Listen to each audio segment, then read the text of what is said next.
Hi, this is Manish Bakshi, and this week I'm going to teach you about answering the question, do opposites really attract?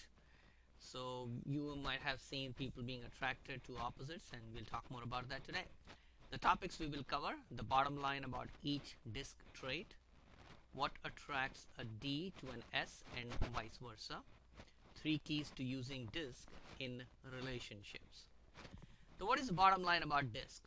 D want to get things done. I, they want recognition, approval.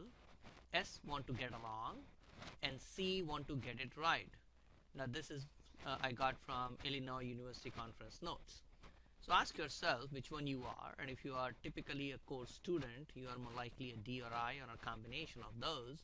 And if you have support staff, they might be a combination of SC, and some of them may have an I. So my wife and I. My wife came as an S and C, while I'm an I and S. So in some ways we are more opposite because my I is stronger, which means I'm more of an extrovert. We'll talk about that. She enjoys playing support role while I need a listener. Extrovert versus introvert. D and I are extroverts. S and C are typically introverts. Now talkers need listeners. I, which is influencing, they love attention, but who will get them attention, which is where S and C come, because they are more interested in listening than talking. They also marvel how an I is comfortable in groups, but they themselves are not as comfortable being the center of attention. Now remember, leaders need followers, which is why Ds are naturally take charge people, and they want someone to give instructions to. S and C naturally follow instructions. Now you all know Rick and Britt. Would you agree that Rick and Britt are opposites in disc? Absolutely. It does not have to be the case all the time, but we are commonly attracted to opposite profiles. Here is a challenge. The same qualities that attracted us later become challenges. D feels an S is too slow.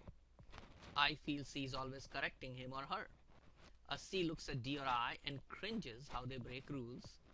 And S feels that D and I are not patient. So these are challenges in relationships, and they become more obvious when we spend so much time together with other person. Now here are the three keys to using disc in relationships. I have a relationship insights version in the disc that I highly recommend you should get. And here are three sections that can help you. The first is the wants section. This is what the person wants from you and the relationship. The second one is the relationship strengths they bring. So if they are fun, stimulating like an I, rejoice. That's what they bring to the table. If they are quiet and patient, well, respect that, because that's the strength they bring to the relationship. Last but not least is be aware of the barriers to communication. This is what they don't like.